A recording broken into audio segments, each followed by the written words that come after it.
Hi, we're back with Dr. Neil Cheatwood.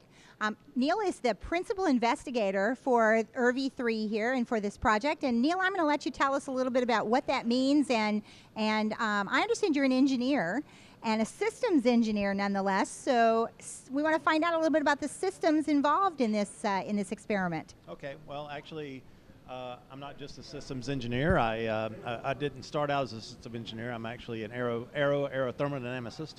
So working with the aerodynamics and the heating environments that the vehicle sees. The idea behind this concept is we can deploy a larger heat shield than we can fit inside a rocket currently, because currently we build these rigid heat shields with solid surfaces and they have to fit inside the rocket.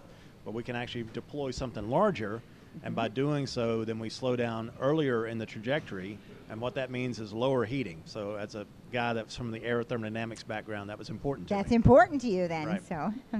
So Mary Beth told us that she was here just a few minutes ago and told us that this will actually inflate to a size of about 10 feet.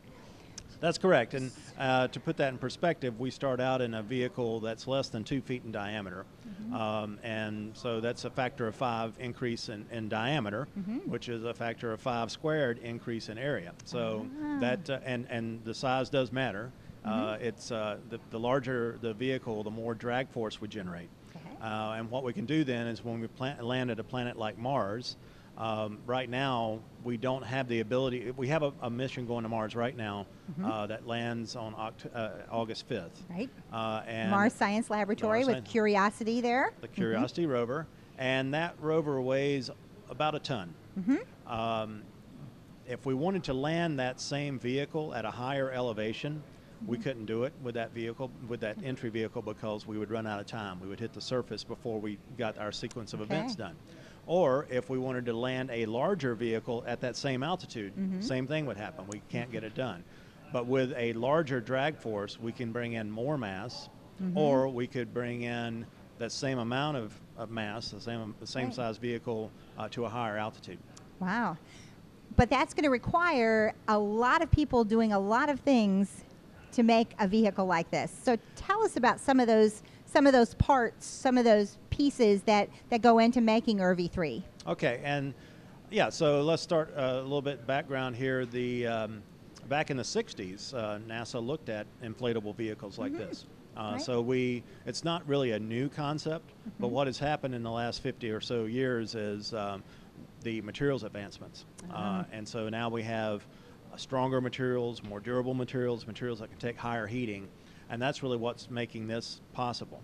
And so what we're doing within the larger project, see, IRVE is just a part of what we call the HIAD project, and that's a hypersonic inflatable aerodynamic decelerator. Mary Beth may have told you about this. She did. She's the project manager for that, so I could see why she would.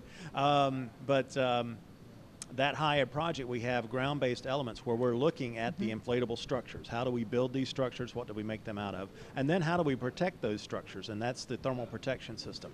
And we are actually, we've started out with materials that currently exist, but we're using them in different applications than they were originally designed for. Or we also are developing new materials ourselves. So we're kind of canvassing the universe, well, at least this world. At least what we can touch of it right now. Right. To see what kind of materials are out there, and then some things we're adapting to new uses, and other things we're enhancing, and other things we're developing just from fundamental physics. So behind us, there's a lot of activity beginning to happen as we're here in Mission Control at Wallops Flight Facility. Tell us about some of the stations back here and who might be here. And what are they getting ready? Because you're not launching today. That's right. So tell us what's going on. Yeah, so right now the countdown hasn't officially started, but all the prep work has. In fact, the full stack, the full rocket is now together for the first time as of yesterday. So we've been developing the payload originally at Langley. Some of the modules for that, the various pieces, they're stacked kind of like poker chips. Some of the poker chips were made here at Wallops, and some were made at Langley. They've all been brought together in the last couple of months to do the final integration and testing of that overall payload. And now they have been mated with the 3 stages of the rocket. So they're all out on the island. We can't see it here, but earlier that shed was moved back, and you could actually see the full vehicle that again hadn't been together before yesterday. Ah, so okay. that's now out on the island, and now Okay. they're doing the checkout. So when they had that shed moved away earlier, they were just seeing if they could detect the signal. They actually, I stopped watching it when I came over here, but they were going to elevate it a little bit and just see if they could pick up the signal from the TM. So why is that signal so critical? That's how we get all our data back. Okay. We will attempt to recover the vehicle, but we're not relying on that. Okay. And so as we collect the data, we're streaming it down through S-band and I believe C-band as well, Okay. antennas on board. We have radars that are tracking the vehicle from both here and down at Coquina in the Outer Banks of North Carolina. Okay. And we have GPS on board. We have a telemetry module that has an inertial navigation system. We have other instruments that will tell us how the TPS system is performing, the various layers of the thermal protection system. We have some pressure transducer, pressure measurements that tell us how if each of the bladders within the inflatable structure properly inflated. So it's a very well instrumented vehicle. And we also, probably the thing that most people are going to notice is that we have cameras on the back of this vehicle. Okay. So as we make our inflation and entry, we should see all of that. So you'll get not only data but images as well. That's right. So And the camera images aren't just for PR. Right. We have 4 cameras that basically cover the 4 quadrants of the back of the vehicle, so we can actually see the outer perimeter. And we want to see, does the shape stay basically the same, or as it goes, we're going to be flying this vehicle at angle of attack to demonstrate that we can generate lift. And that's important if you need to control the vehicle and guide it to a particular spot on a planet to try to reduce its footprint or whatever. We might need a lift vector, and we'll be pointing it up and trying to keep it pointed up. But that means that now there's a preferential, a bias to the pressure distribution on the surface, and so it'll want to distort this vehicle. And with these cameras, we'll be able to see how much it distorts relative to the center body. So that kind of answers my next question. What will you do with all of this data once you get it? So that was the first part of it. Yeah. We when we talk about these inflatable vehicles, the question that immediately comes to mind are they just going to flop around like a jellyfish or an underinflated balloon? Well, that's not the plan. And instead, we actually feel like that they will behave much like one of these rigid aeroshells would. So when it's properly inflated, we're hoping that it'll be pretty close to giving the same kind of drag performance and the same kind of stability that we would get with the equivalent shape if it was made of a rigid material. And this data will give us that. There's 2 things that can happen where the inflatable attaches to the center body. It's kind of a hinge point. There's that's not a totally stiff joint. So there can be some rotation of that inflatable relative to that center body. Also, that center body under load can deflect and become more of a concave surface. Okay. We can tolerate a certain amount of that, but if it gets extreme, at the really high Mach numbers that we might eventually want to fly these things, you could have problems with localized heating and stuff like that. Well, that makes sense why they need an aerodynamics guy then on this project, because you're going to be looking at a lot of those for future design then. Yeah, it's really all about how the vehicle interacts with the atmosphere. And so that comes in the form of the aerodynamics, how the vehicle flies, and then of course the aerothermodynamics, how much friction is generated from all these impacts of molecules on the surface and how much heat's generated. How do you deal with that heat? Right. So what are some of the other systems involved in this? You mentioned a little bit about the controllability. I understand that there's a CG, center of gravity offset kind of program. We're going to be talking to Nathaniel Miller a little bit later today to find out more about that. What other kinds of systems are you looking at or on this vehicle? Well, the primary objectives for this flight are to see if that thermal protection system can handle a relevant heating environment. Okay. And when I say relevant, when we flew IRVE-2, it was on a smaller rocket. It was really just to demonstrate that this concept would work. We launched a rocket, it got outside the atmosphere, we deployed it, it took its shape, it maintains its shape through the whole heat pulse, the whole pressure pulse, in fact. And so it did demonstrate that first thing I was talking to you about, how it was able to basically perform like a rigid would for the most part.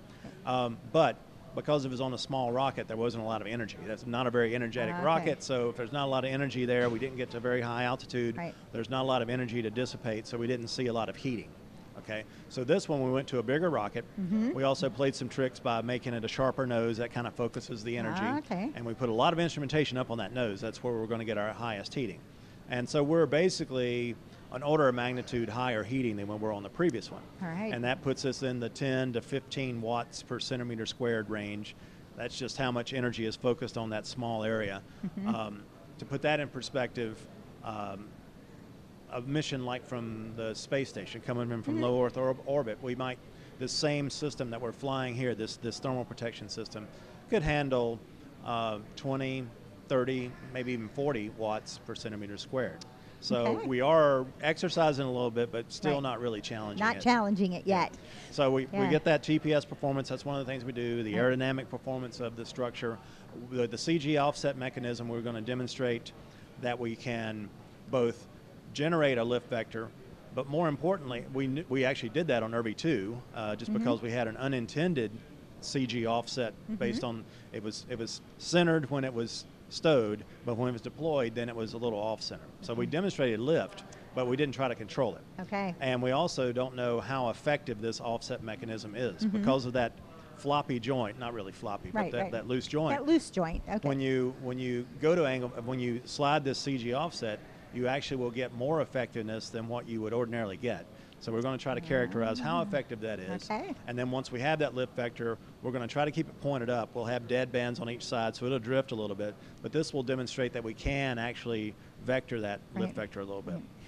You mentioned how high it's going. Right. And you mentioned that you've got a group in North Carolina watching it, too. That's right. So where is this thing going to land when it comes back down into the water? It'll be in the water. We're shooting kind of southeast or maybe southeast. We have a little bit of play in the azimuth we use, but the intent is we're kind of coming close to the shore is safe. I mean, the footprint keeps it away from populated areas and all that, but we're trying to keep it close enough to shore that we can try to go get it. We're actually working with the Navy, and they have a boat they call the Stiletto. That's a very fast boat. It'll go about 50 knots, and it's going to go out there, and we're going to try to pick the article back up out of the water. So would they have to get it before would it sink otherwise? If they can't recover it, what happens to it? It depends on how intact it is. It's going to hit the water at a pretty good clip, but we think that it will float. And so there's, from the Coast Guard point of view, they'd either like to say it's going to sink or you're going to get it. They don't want maritime hazards out there. So we think it will float. If it survives the impact, it would float for quite a while. Oh, okay. This article has a very low leak rate.